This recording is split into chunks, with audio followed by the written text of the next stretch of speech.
Well, welcome everyone. So excited to have Colin Tepfer joining us today as we're talking about helping us navigate tech layoffs, a survival guide for those of us in transition. I'm excited to have Colin join us. Colin is the founder and CEO of The Training Guys, a learning and development consulting firm that provides a full suite of training, design, development, and delivery services across multiple industries since 2001. An award-winning facilitator, Colin has worked with a wide range of companies from Disney and HP to Microsoft, Pacific Life, and Salesforce. He has also served as a coach, mentor, and facilitator for the Job Seekers Network, which is now PurposeWorks, for the better part of 10 years. We are very, very lucky to have him join us here today at PreSales Collective Wise. Welcome, Colin, and I'll pass the baton over to you. Well, fantastic. Thank you, Wendy. That was an awesome introduction. Can I have you record that and just send it to me? That was fantastic. I really appreciate that. Thank you all for being here, ladies and gentlemen. As Wendy said, my name is Colin Tepfer, but we'll get into that in just a moment. You are all here today to learn how to beat the evil ATS and learn how to get your resumes in front of human eyeballs so you can get interviews and ultimately get the job. Because if you're not doing these things, you're probably wasting your time if you're applying for jobs online. So that's what we're going to talk all about today. I'm going to start with a couple of ground rules here, just so everybody's on the same page with regard to how we're going to run this presentation.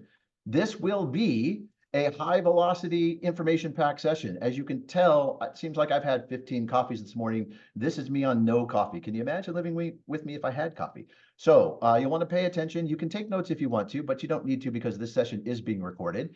If you have questions while I'm going through the abbreviated version of this session, I'd ask that you put them in the chat. Wendy will be monitoring the chat. If there's something important that needs to be asked, she'll interrupt and I'll answer that question. Typically, I'm going to answer it in the flow of the presentation because I've delivered this presentation like 1,000 times. So I probably know the answer to your question and we'll cover it in the session. But if not, the good news for you today is we're going to have a very extensive Q&A session at the end of our presentation today. But if you need clarification as I'm moving through quickly on something, feel free to ask it. And like I said, Wendy can interrupt me and I can give you the clarification in stream. As I said, you can feel free to take notes if you like, but this session is being recorded, so you can replay it back at half speed so you can pick up everything that I said in case I breeze past it. And if you stick around to the end, there may be a little surprise in store for all of you. So I hope you guys will that are here will enjoy this presentation, that you'll stay until the end and you'll ask lots of really good questions because this is a really impactful presentation for those of you who are searching for a job. All right, let's dive right in. Here's the agenda for our session today. How did I get here? This is not just me, but this is how did we all get here? How do we get to this position that we're in today where we're looking for a job, perhaps impacted by layoffs and really having difficulty maybe getting back into the job market? We'll talk about the 3 common job search approaches. What is an ATS and why should you care? How can you improve your odds against these ATS systems? And then, like I said before, we'll have some extended Q&A time at the end. And just another reminder, there's a free gift at the end if you stay just for attending. You don't have to do anything, no cost to you. All right, let's dive right in here now. How did I get here? Me personally, and then we'll share stories if you want. How did I get here? Well, professionally, I have been known over the years as a trainer, a coach, a mentor, a consultant, a sales guy, and even a business owner. Professionally, I've carried many monikers: a father, son, brother, husband, friend, and even caretaker. Up until the last 3 years, I was living the dream, seriously living the dream. Had the big house, the high-paying job, a long and enviable marriage, at least in our circles anyway, and 2 amazing kids. By the way, to be clear, we still have the kids. We didn't sell them or anything like that. And then also, we were the Joneses in our circles, right? We were that family, that couple that everybody aspired to be like. Like I said, we had the big house. We did dinner parties quarterly, sometimes monthly. Game nights, everybody wanted to be us. And it was really nice until 2023. 2023 is the year my life became a country western song. Now, for those of you who understand that reference, anybody want to take a guess? Is that a good thing that your life becomes a country western song? Since I can't see all of your faces right now, I'm going to assume you're saying no, it is not. It is indeed not a good thing for your life to become a country western song. Usually in a country western song, the tornado takes the barn, the truck breaks down, the dogs run away. It's a bad thing, right? Well, in my version, my marriage of 27 years came to an end in 2023. Kids moved out. I became an empty nester. We sold the big dream house that we'd always wanted. I moved into this luxurious small apartment that you see behind me here. And I started my life completely over at 55 years of age, not at all where I expected I would be. And oh, by the way, I've now fully embraced that whole country western theme song. So I hope you like the garb. This is me. I've decided when life gives you lemons, you wear a cowboy hat. In fact, I'm going to make a t-shirt out of that. Life gives you lemons, wear a cowboy hat. So feel free to follow along if you will. Now, one other thing happened in 2023. I was laid off from my high-paying job. Now, what's interesting is it wasn't the first time, wasn't the second time, wasn't even the third time. No, it was the fourth time in 16 years I had been laid off from a big job. Now, when this happens to you, it can be devastating. In fact, if it's the first time anyone here has experienced, and by the way, show of hands or just hit the thumbs up if you are here because you are part of a layoff recently in the last year or two. Yep, I'm seeing some hands go up, right. So if this is your first layoff, let me tell you, this layoff had nothing to do with you or your performance, right? The first time you're laid off, you're confident that it's you. You must have done something wrong. You made a wrong turn in your career. Somehow you did something to get on a list to be laid off with all the other folks that were laid off.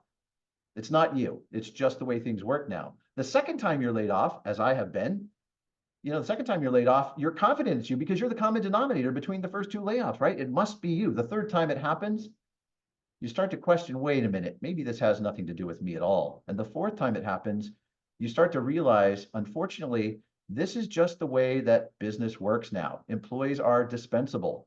They hire and fire at will without regard for the impact that it has on the human beings that represent those employees. So folks, if this is your first layoff, again, I want to remind you, this has nothing to do with you. And while it may feel devastating, and you may even have a bit of PTSD as a result, please, please, please don't allow this to impact your self-esteem, your confidence, the value that you bring. It's not about you. This was about numbers. This was about hitting a number, profitability number one, a profitability number that the company had committed to the street. And if they couldn't hit it by increasing the top line, their growth, they would hit it by decreasing the bottom number, their OPEX. And you unfortunately fell to the OPEX axe. So I apologize that you were here, but here's the good news. You have found your way to this session today, and I'm going to help you overcome this layoff and get back to work as quickly as possible. Sound like a good idea? All right. Quick little poll. For how many of you is this, again, thumbs up, hit your thumbs up on your UI. For how many of this is this like your second layoff? You've experienced more than one layoff. Anybody? Okay, I see a couple yeses. All right. Anybody your third layoff? Okay, I just want to say this is not a competition that anybody wants to win, okay? You don't have to compete with me here, right? If you've experienced multiple layoffs, that's terrible, but you can validate what I'm saying here. Those multiple layoffs are really hard to deal with, but you start to understand over time it's not about you, okay? So my purpose today here, getting past my story my purpose today is to help you navigate your current situation, build a strategy and momentum for success, gain the skills you need to recover quickly when this happens to you again in the future, and build resilience for future job transitions. Because again, folks, if you haven't realized, if this is your first layoff, this is likely not going to be the only layoff you're going to experience in your career. So I want you to understand and have the skills and the resilience to be able to deal with this the next time it happens. And that's what we're going to talk about today. So let's dive right into the content, shall we? There are three basic job approaches that people use to get a job. They are apply online, work with a recruiter, or get a referral. Now you hear people all the time, all the coaches out there in the world saying, the best way to get a job is to work your network, to get a referral, to network into your connections, to find somebody. That is true. That is absolutely the best way to do it. But it's also the hardest way to do it because you got to find somebody who's connected to a job that you want, or work your network and you feel like you're asking for help. And nobody likes to raise their hand and say, I need help. Can you help me find a job? But I will tell you, it is the number one best way, most successful way to find a job. So I will encourage you to continue working your network and continue working on referrals. As you can see on this screen here, I've got the three different ways, some pros and cons of each. Applying online is the number one way people go about job search because it's easy, feels good, feels productive. You can sit at home in your own little house on your computer and apply for dozens of jobs in a day. Unfortunately, you got a high degree of competition. You've got a low rate of response, and every single resume that you will use to apply online is filtered through this thing called an ATS that we're going to talk a lot about today, right? And unfortunately, if this is the way that you're spending most of your time applying for jobs online, and you're using your same generic, really cool resume, the unfortunate fact is you're probably applying for 0 jobs because this thing called an ATS is out there working against you. And again, we're going to talk a lot about this in this session and how to beat it. If you're working with a recruiter, that feels a lot better because you have a sponsor, but you need to understand that the recruiter is not solely positioning you for these jobs. They usually have several candidates that they're trying to position for a job because they only get compensated or bonused when they fill a position. So while a recruiter is a better way than doing this on your own online, it's not the best way. Again, the best way is to work with a referral, because quite often those referrals are either someone that you know or someone who can get you directly connected to the hiring manager or the recruiter so that you can bypass the ATS and get your resume directly to the recruiter or the hiring manager so they can review it, interview you, and potentially hire you. So by and large, the best way and most productive way you want to look for a job is with a referral. Now, having said all of that, here's what we're going to focus on today. We're going to focus on how to apply for jobs online. Now, you might be saying, Colin, didn't you just say that's the worst ROI? It's the least productive. It's the one that doesn't work. I did say that, but here's the thing. I know you, like maybe not personally, but I've been you. I know what you're going to do. And no matter what I tell you, you are going to continue to apply for jobs online because, as I said before, it's easy. It feels productive. And when you're depressed and you don't feel like networking anymore, you're like, let me just look for some jobs online and apply for those. Here's the thing. And I want you to remember this. If you're doing it wrong, you're not doing it at all. If you're taking notes, that's a good thing to write down. If you're doing it wrong, you're not doing it at all. Seriously, if you're using your generic resume and using that to apply for all these jobs, or worse, you're hitting the easy apply button in LinkedIn or similar buttons in the other UIs, the other job boards, you are not actually applying for those jobs because that ATS is immediately filtering you out. You might as well wad that resume up and throw it in the trash. It has the same effect. So if you're doing it wrong, you're not doing it at all. The question is, how do we do it right? Well, that's what I'm here to help you with today. So stick around, here we go.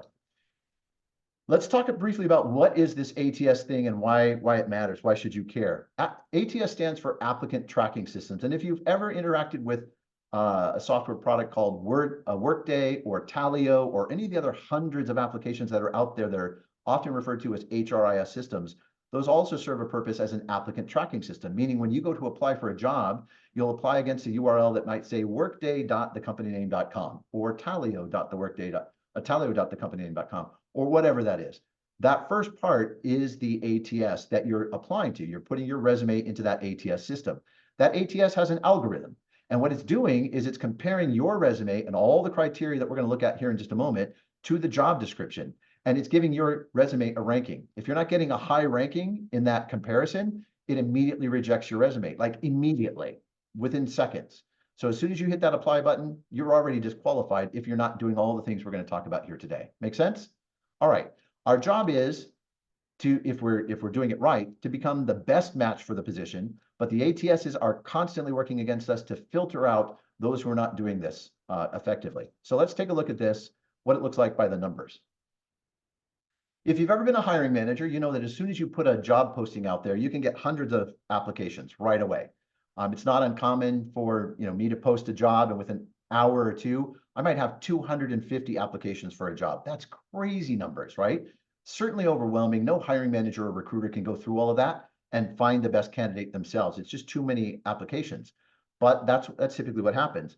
So they employ these tools called ATS or applicant tracking systems to help them pare that down. It's a great thing for a company. And ATS is a fantastic invention if you're a recruiter or hiring manager, because it's going to focus your search on those candidates that are the best match. However, if you're a candidate, it's a terrible thing, because if you're not doing the things that we're going to talk about in this session, you're immediately getting filtered out, right? So let's say you do a good job and you get into the ATS. And like I said, 99% of forget it, all large companies and most small companies now use ATS systems. So just figure they're all using these ATS systems to filter you out if you're not the best candidate, right? That's what happens. Now, even if you do beat the ATS, you follow the rules that I'm teaching you here today and you beat the ATS, your resume still has to be fantastic enough to get the attention of the recruiter, because once you get past the ATS, the next obstacle, next hurdle is to intrigue the recruiter or the hiring manager to go, let's dig into this more. Maybe we need to bring this person in and interview them. I have a question for you all, though, and you can put it in the chat if you'd like. How long do you think a recruiter or hiring manager gives each resume when they're doing their initial review? Anybody have a guess? Minutes, hours, seconds, months? Go ahead and put it in the chat. What do you think? Wendy, what do we see in there? So Got any we've good got guesses? everything. I see 30 seconds, 7 seconds, a minute, 2 seconds, 3 seconds. Who said 7 seconds? Lisa said that. Lisa, ding, ding, ding. You are the winner, my dear. Fantastic. Yeah, on average, you get about 6 to 8 seconds of recruiter or hiring manager eyeball time in the initial review of your resume. That's not a long time, folks, right?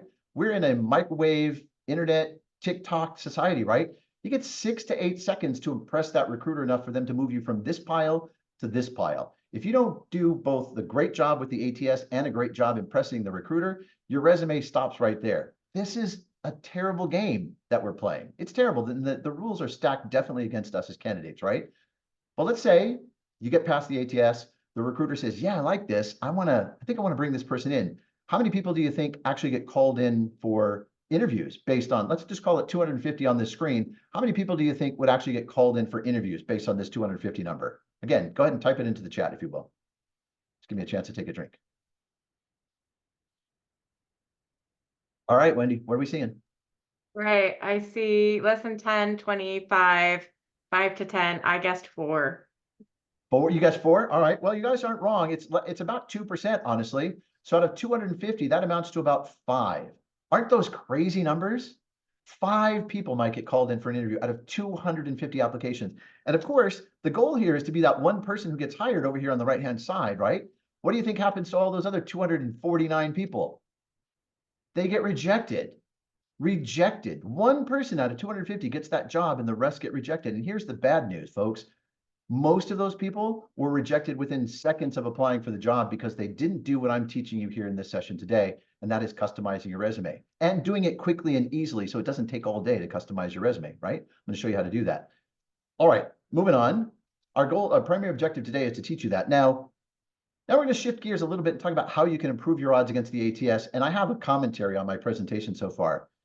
So far this presentation is making even my head hurt. This story is awful, Colin. Doesn't it get better? Like, tell us something that we want to hear. Don't tell us how bad it is out there. Well, here's the thing, and I want to repeat it again. If you're doing it wrong, you're not doing it. All right? If you're just using that generic resume and applying for all these jobs, remember, you are not applying for the job. So if you think you applied for 300 or 400 jobs last week, the chances are you applied for 0. So please stop doing that. Listen to what I'm about to tell you and do it this way, and we're going to help you get greater response, get in that interview pool, and hopefully get the job very quickly. All right, here's how this works. Now, there are a lot of tools we could use, but we're going to turn the page on this tired old sad story about how hard it is out there. And we're going to talk about some of the tools you can use to improve your chances. Ready? Here's where you might want to start taking notes. There are a lot of tools out there that we can use, and I can talk about all of them, but I'm going to focus today on JobScan. If you've used JobScan in the past, great. I'm going to teach you some things about JobScan that you may not know. But the most important thing is that you use one of these tools, whether it's JobScan or Teal or any of the other dozens of programs that are out there that are competitors to these tools. You can use an AI version. There are lots of AI tools out there, but here's the thing about using AI tools. AI is still yet unproven in this particular niche, right? The tools that have been around for a while, they are very familiar with the with the algorithms that each of these different ATS systems use. So for example, Amazon uses an ATS called ICIMS. They use an ATS called ICIMS. Well, guess what? JobScan has a very similar algorithm to ICIMS. So if you tell JobScan that you're applying for a job at Amazon, it will use the corresponding algorithm so that you get a very similar match rate to what you will get when you apply for a job at Amazon. And similarly, if you tell it which other companies you're working for, it knows the different ATS systems that they are typically using. This is why you want to use a tool like JobScan or Teal, one of those that have been around for a while. AI tools don't necessarily know these things. They might help you get what the AI considers to be a good match, but these tools actually do a really good job, proven and verified. So I would definitely say, make sure you're using one of these tools when you're looking for a job. All right. We have a I'm only going to do quick this very question, briefly. Colin. Go ahead. Connor comments that his alumni, where he's an alumni of his university, offers Yes. VMOC. And are you familiar with that? I'm not familiar with that one. I have heard of it, but I haven't used it before, Connor. So let me come back and address that at the end. Is that cool? I appreciate it. Thank you for the question. I appreciate that. So I will say this, and you probably can verify this. They all work pretty similarly, right? They're all pretty simple. You upload your resume, you upload the job description, and there's some sort of process that goes through to evaluate it, right? In JobScan, it looks just like this. Once you put in your email and you create a password, you create a free account, because you can do a free account here with JobScan. It has some limitations. We'll talk about the other pricing models for JobScan in just a second, but even if you do the free version, it works the same way. You get to a screen that looks like this, where you upload on the left-hand side your resume. On the right-hand side, you upload the job description that you're applying for right now. Not just any job description, not some job description you applied for yesterday. You're not trying to create a generic version of your resume. You're trying to create a very customized version of your resume for this specific job description. So you have a new copy of your resume, a new copy of that job description, and then they have some sort of button or feature somewhere on the screen that you'll use. In JobScan, it's the magic button called Scan down at the bottom. Now, when you click on Scan, it's going to start to evaluate your resume against the job description. And there are a lot of different criteria and categories that it uses to do that evaluation. The big number that you see on the left-hand side of the screen is the general number that it gives you about your resume matching the job description. It's the starting number, right? Now, typically, you're not going to see a starting number as high as 68%. Usually it's in the 20 or 30% range. And this is why, by the way, if you don't customize your resume, you get kicked out immediately using your generic resume and applying for these jobs. Because if you don't match at least somewhere in the neighborhood of a 75 to 80% match rate to that job description, the ATS kicks you out immediately. You go no further in the process. Let me stop and say that again. If you don't have a strong match rate to the job description that you're applying for, the ATS dismisses or rejects your resume immediately. And this is why you're not getting responses, folks. So you do need to use these tools in order to customize your resume. The downside, and those of you who've done this process before are thinking, yeah, but Colin, that process takes forever to customize a resume. Like I could spend an hour trying to customize one resume for one job, and then I don't get called for that job. It's just tedious, it's time consuming. Well, here's the good news. What if I can show you in this session today how you can customize your resume for every single job description, and you can do that customization in less than 5 minutes? Would that be helpful? Connor saying yes. Kirsten? Yeah, I can see a few people. Yes, okay, people nodding. Yeah, less than 5 minutes. I will show you how to customize your resume to match the job description and get a high match rate, okay? That's what we're gonna do in this session. You can see I'm moving pretty quickly, but everything I do is quick, like getting a high match rate. So let's talk about how this works.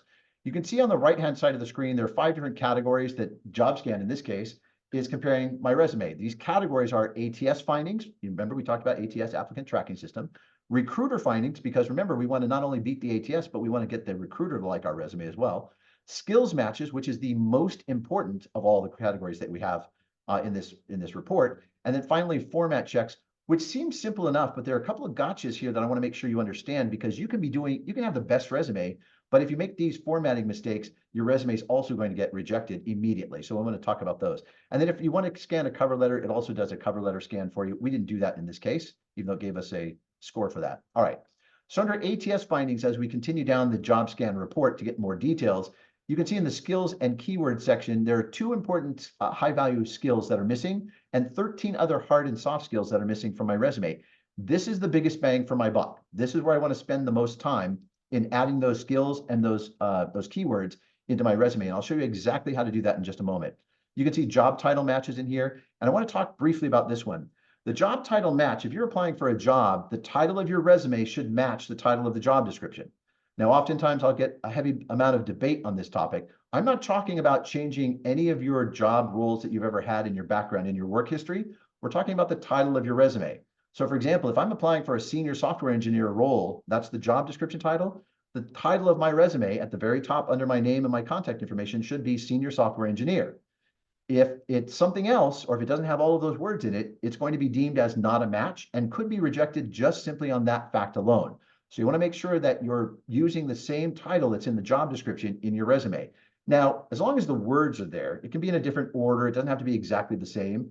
But so for example, if I'm applying for a software engineer job and I'm a senior software engineer, I can still have it say senior software engineer, even though I'm applying for a software engineer, because those words are there. But you want to make sure that whatever the words in the job title, the job description title, are the title of your resume. We'll see this in action when I do the live demo in just a couple of minutes.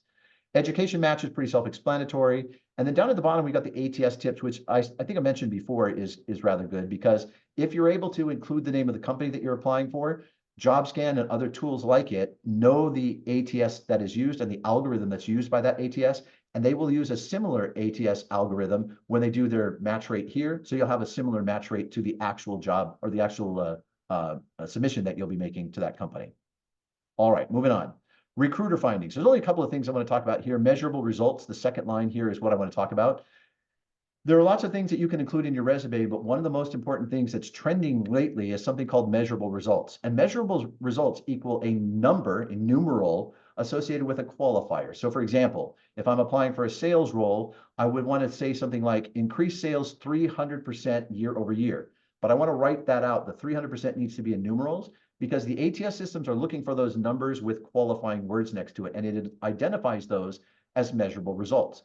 So any of those roles that you have where you've described, I managed this, I did this, I led this, those are great. But what you really want to have in those lists and those responsibilities are measurable results. Anything that you did that has a metric that was measured, even if it's managed 300 or manage 300 people worldwide, whatever that might be, that number next to the qualifier equals a measurable result. And you want to add those measurable results wherever possible. You want to have at least 5 typically in your resume. Don't go overboard. You don't need one in every single line, but you want to have at least 5 of them throughout your resume. That increases your score. Job level match, again, is pretty self-explanatory. And then words to avoid. This one always baffles me because I came up in an era where team player was a good thing. Today, team player is considered a filler word, a negative cliche, if you will, right? And the ATS also looks for these tired phrases, which really at this point, according to the ATS and a lot of job recruiters and hiring managers, doesn't mean anything. Yeah, you're a team player. It means you play well with others. That's good. But what have you done for me lately is always the question, right? So when you have these things that pop up and it says, hey, you've got these negative phrases or cliches in your resume, the great thing is now you've identified places where you can go and replace those negative phrases and cliches with measurable results we just talked about. And again, we'll see that in the live demo in just a couple of minutes. Dun, dun, dun. Moving on, hard and soft skills. Like I said, this is where you're going to get the biggest bang for your buck. As it identifies all of the hard skills, soft skills, and keywords that you want to have in your resume, you want to make sure that you're increasing the number of those counts to be closer to the actual number. So if you saw on the original screen, the original report, I had only 19 of 44 keywords and phrases, right? Skills in my resume. I need to increase that number. The way to do that is to come to this keywords and skills section, and I want to look at the report. Down the left-hand side, you can see the skills that JobScan identified as critical. The next column you can see are variations of those words, so sometimes there are variations that will be acceptable. The next column you see is how many times that word or phrase on the left column appears in my resume, and the far right-hand column is how many times that word or phrase appears in the job description. Now here's the trick. You want to have each of these words or phrases in your resume at least as many times as it appears in the job description in order to get a high score, right? So for example, customer experience, which is highlighted on the screen, it appears 3 times in the job description, but it is not in my resume. So I want to add it at least 3 times. Importantly though, I want to add it 3 times in a similar context, and I'll show you how to see that in 1 second. Notice just above customer experience though, I've got product, right? Product appears in my resume 22 times. It only appears in the job description 8 times. I don't need to take it out so it's only 8 times. As long as it meets or exceeds the number of times it shows up in the job description, that's fine. All right. So now I'm going to go through and I'm going to start adding these keywords to my resume and updating it so that I can get a better match score. So I'm going to click on customer experience here, and it's going to take me to the page where I can see the keywords and skills at the top of the screen. You can see product, customer experience, Android, now going horizontally across the top of the screen. And you can see down below my resume on the left-hand side, which has nothing highlighted because customer experience doesn't appear in my resume. On the right-hand side, you can see that it appears 3 times, and it shows me that word or skill in context. That's the important thing. You want to add it in context so that it makes the same sense to the recruiter or hiring manager as it did when they wrote it in the job description. Okay, I'm not going to spend too much time Colin, on that. we have a question. And I think this question applies for any of us that are career switchers.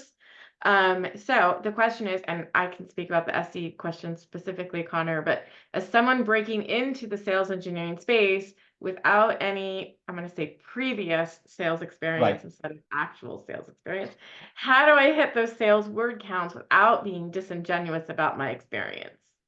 Connor, you're going to see that in my live demo, so stay with me, okay? Hang in there, I promise. Good, all right. I'm hanging in, Here's thank you. You bet. Let me get through the end of this little live, sample of JobScan. Then we're going to do a live demo, which I think will answer your questions. But then we're going to open it up to questions, and I'll stay on the call as long as we need for questions. Is that cool? Thanks for your patience. I appreciate you. All right. So once you do the updates of all the different recommendations, you add your keywords in, you're going to come back and rescan your resume. And you might do this several times until you get to an appropriate score. You can see that once I've made a bunch of changes to this resume, I'm now getting a score of 92, which it says, of course, is a great job. It exceeds the 80% that it's looking for. And what this means is I have a much higher chance of getting past the ATS filters and getting to human eyeballs, a recruiter or hiring manager who can review my resume for 6 to 8 seconds, of course. So it still has to be a good resume for the recruiters as well. And we'll show you what that looks like in a moment. And then I have a much better chance of being called for an interview and getting the job. I'm not going to be rejected immediately as soon as I hit submit. Does that make sense? This is the goal right here, folks. And by the way, if you're a high type A overachiever, all of those kind of things like I am, do not try and get 100%. Number one, you can't get 100% ever. It's not going to happen. Number two, you don't need 100%. If you're north of 75, that's pretty much guarantees that you're going to get past that ATS and get at least into the interview pool. Doesn't necessarily mean be called for an interview, but you'll get past the ATS and put in front of the recruiter or hiring manager for evaluation. Okay, so that's the number one goal, is to beat the ATS and get in front of a human for review. All right, once we do this, you might be saying, but Colin, if I customize all these resumes, how do I keep track of which resume I submitted to which job and all this? Well, here's the great news. Almost all of these tools have a resume scan history. So if I'm applying to Salesforce as an instructional designer, for example, once I get the resume tweaked to exactly the way I want it and I submit that resume, it's going to hold it in JobScan for me. So maybe I don't get called for an interview for 3 or 4 weeks or a couple of months. And I'm thinking, man, what did I do with the resume that I submitted to Salesforce? Easy. I just go back to JobScan, open up that job that I applied against, and the resume that I sent to that hiring manager is right there. I can print it or download it, print it, and I can take that copy. So my resume copy that I submitted matches the resume copy that the hiring manager has when I go in for the interview. Does that make sense? So it's a great way to keep track of all these customized versions as well. The last thing on JobScan is, whether you pay for JobScan or not, I highly recommend that you use some system, not a spreadsheet, not the back of a napkin, not a notepad. I recommend that you use some system to keep track of your job search, because this whole job search thing is a full-time job to find a job. And there are lots of different facets, lots of moving parts, and all kinds of things you need to keep track of for each job. JobScan's job tracking tool is free. Let me say that again. JobScan's job tracker tool is free. You don't have to pay for it. Anybody can use it. You just need an email address and you can log in and start using it.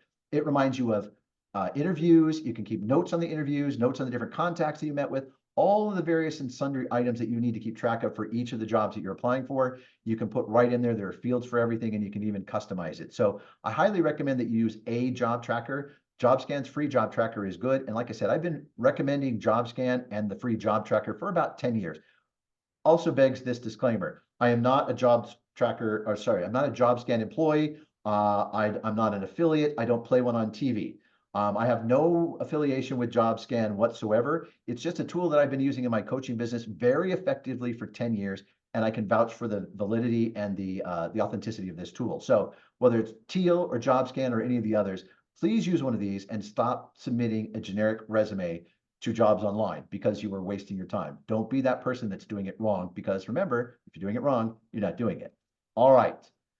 I did say there's a fee. You can look these up. These are the current prices. You can do it for free, JobScan, and most of these tools, but you're limited to 5 scans a month. I don't know about you, but I'm probably going to apply for more than 5 jobs in a month if I'm applying for jobs.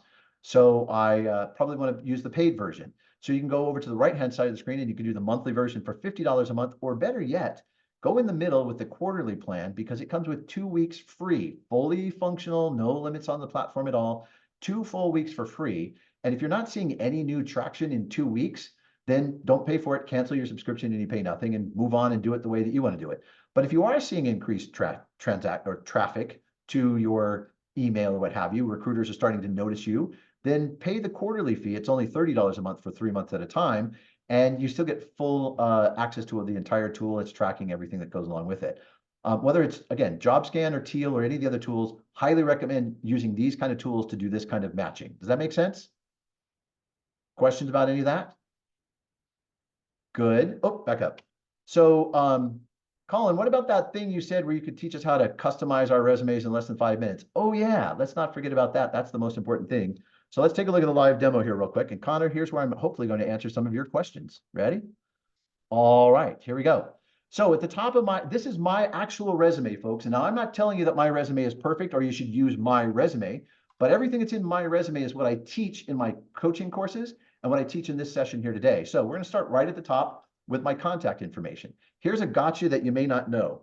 How many of you, again, show of hands or click the like button, how many of you put your contact information, your name and your contact details in the header or the footer of the document when you create your resume? All right, all of you with your hands up, I'm convicting you. That is the wrong thing to do, and let me tell you why. These ATS systems are tricky, and they're also not very intelligent sometimes. If you put tables in your resume, if you do other crazy formatting in your resume, or worse, if you put your contact information in the header or footer of your resume, that stuff can all get cut off your resume and not be presented when it is received by the hiring manager or the recruiter. Guess what that means? You could be the best candidate, have the best resume. In fact, I've had this happen. Not to me, I've been the hiring manager. I got the best resume. I'm like, this is great. I want to hire this person. But they put their contact information in the header or footer of the resume, and their contact information got cut off the resume. Got a great resume, but I don't know who you are. Guess where they went? Not in this pile. I put them in this pile and I moved on to the next. Don't let this happen to you. Do not put your contact information in the header or the footer. I see some grimaces already. Do not put your contact information in the header or footer. D, I'm looking at you. Because if you do, it can be removed by the ATS and then they won't know who you are. So take it out of the header and put it in the body of the document, not in the header or footer. If you have questions about that, we can talk about it more in the Q&A in a moment. So coming down the page, the next thing you see here is the title that I was talking about earlier. This is the thing you want to customize every single resume that you submit. This is the place that you put the title of the job description. Now, Connor, going back to your question, this title should be something that you qualify for, right? Even if you're changing fields, right? If you're changing fields, you should qualify in some way for the job that you're going to be moving into for some of the characteristics that you have. Maybe you're moving into sales, but you, like me, you used to be in technology education. You have transferable presentation skills and other things, right? You're applying for this job. You're not applying for a job that's completely outside of your wheelhouse where you have zero experience. And if you do, we're going to talk about how to deal with that in a moment. So the words that go on the top here in this title should, again, match or at least include all the words that are in the job description, right? Because if it doesn't, why are you applying for that job? And again, Connor, we'll come back to that and discuss it in greater detail in a moment. Cool? All right. Let's move on down because we're running short on time. The next section in this resume format is what I call the elevator pitch or the car statement. This is where you're going to put the things that you want a recruiter to see. Because remember, you're only getting 6 to 8 seconds of their eyeball time. You want to make sure to put the most important things that you want them to see right at the top because they just scan the resume. Important note, as a person who's been in training for, not in training, but who's been a trainer and run a training company for 30 years, here's another important Colinism. Nobody reads blocks of text. I'll say that again.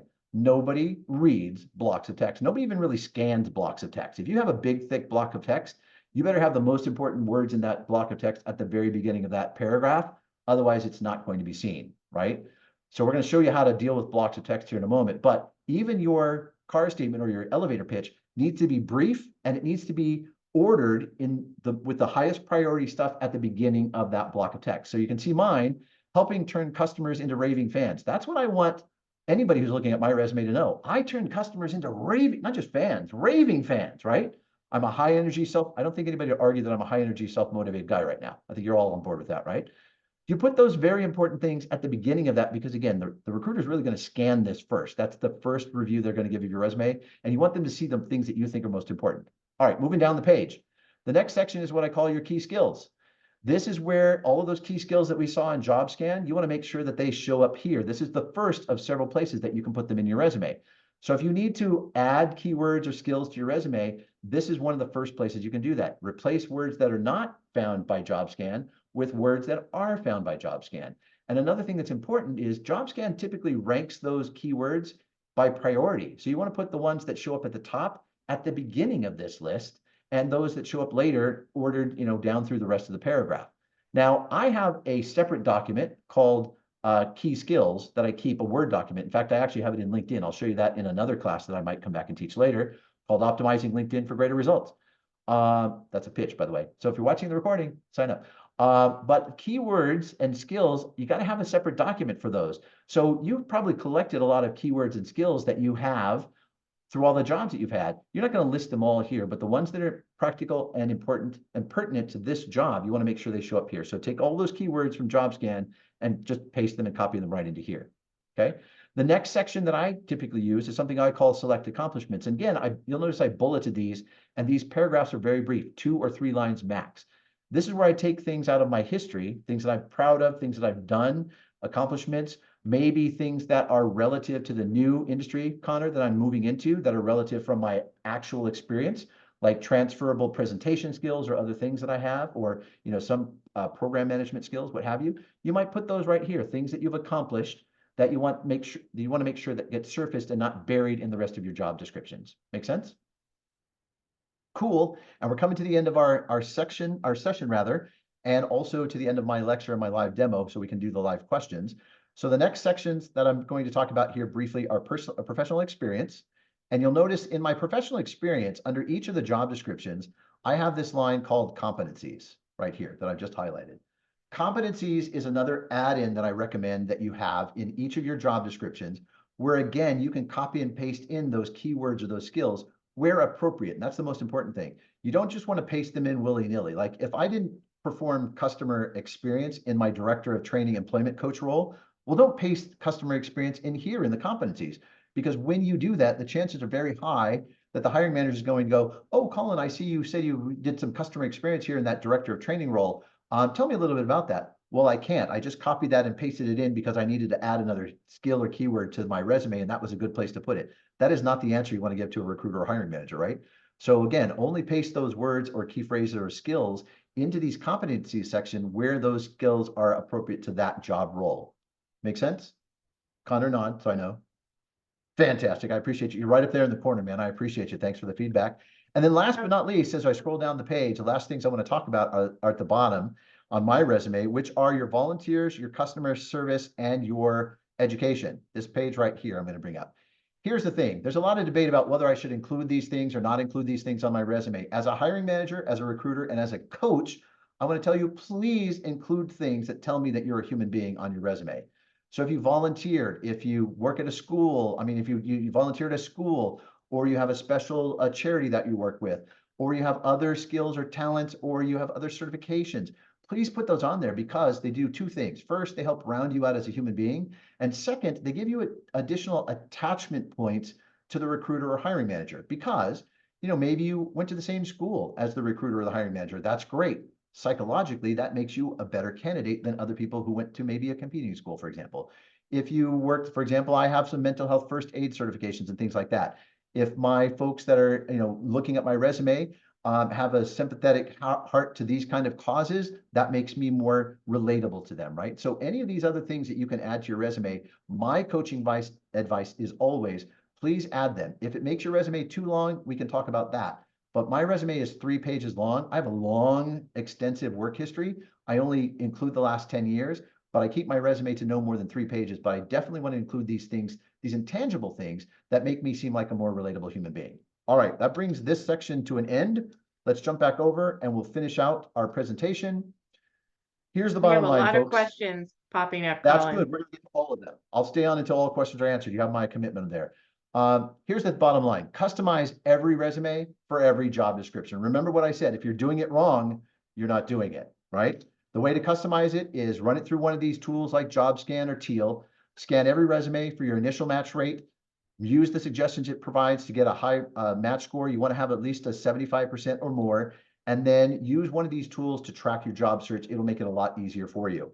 Now I think, oh yeah, I did say there was a free gift for staying to the end, didn't I? Yeah, I didn't think you guys would let me forget that. So here's the deal. You can either take a picture, screenshot, you can, whatever you like to do, but grab this information. If you'd like to get my free resume format, send an email to this guy right here. And every email that I receive, I will be sending that back out to you. And I will show you what it looks like here in just 1 second, so you know that you were receiving the right one. Let me give you a chance to take a picture of that, scan it, what have you. Dun, da, da, da. 5, 4, 3, 2, 1. I'll come back to it in a second, but let me put it up on the screen. And I'm putting it up on the screen for one reason. This is what it looks like. There are directions in every section on how to fill this content in. Here's the great news. You can copy and paste the information from your existing resume right into here. Make sure that you bullet it, make sure that you leave white space, make sure you use the same kind of formatting, but there's information and tips on how to do all of this. One important note, please remove this banner before you submit this resume format for a job. Listen, you know, shampoo has those warnings on it for a reason. They always say somebody must have done that. The only reason I'm saying this to you is, yeah, somebody's done that. So please make sure you remove this banner before you submit this resume format because everybody will know where it came from. So don't include this in your resume submission. All right. And WISE stands for Women in Solutions Excellence. We are part of the PreSales Collective. This session is sponsored by PreSales Collective WISE today. I'm one of the co-chairs, and we have a few of our board members on as well. I see my co-chair Allison is on as well. Hi, Allison. And there's Colin's email in the chat. Yay! All right, wonderful. Well, Colin, thank you so very much for all of the insights you provided today. Tremendously helpful. Really appreciate your time. Thank you for joining us. Thank you, everyone, for joining us. Cliff, you have a request for your LinkedIn to be dropped in the chat as well. Thank you so much, everyone, for joining us today. I hope to see you at another PreSales Collective or PreSales Collective WISE event. And I hope you all have a wonderful day, everyone. Thanks, everyone. Reach out if you have any questions, and you all have a great weekend. Take care, everybody. See you. Bye-bye. Thank you.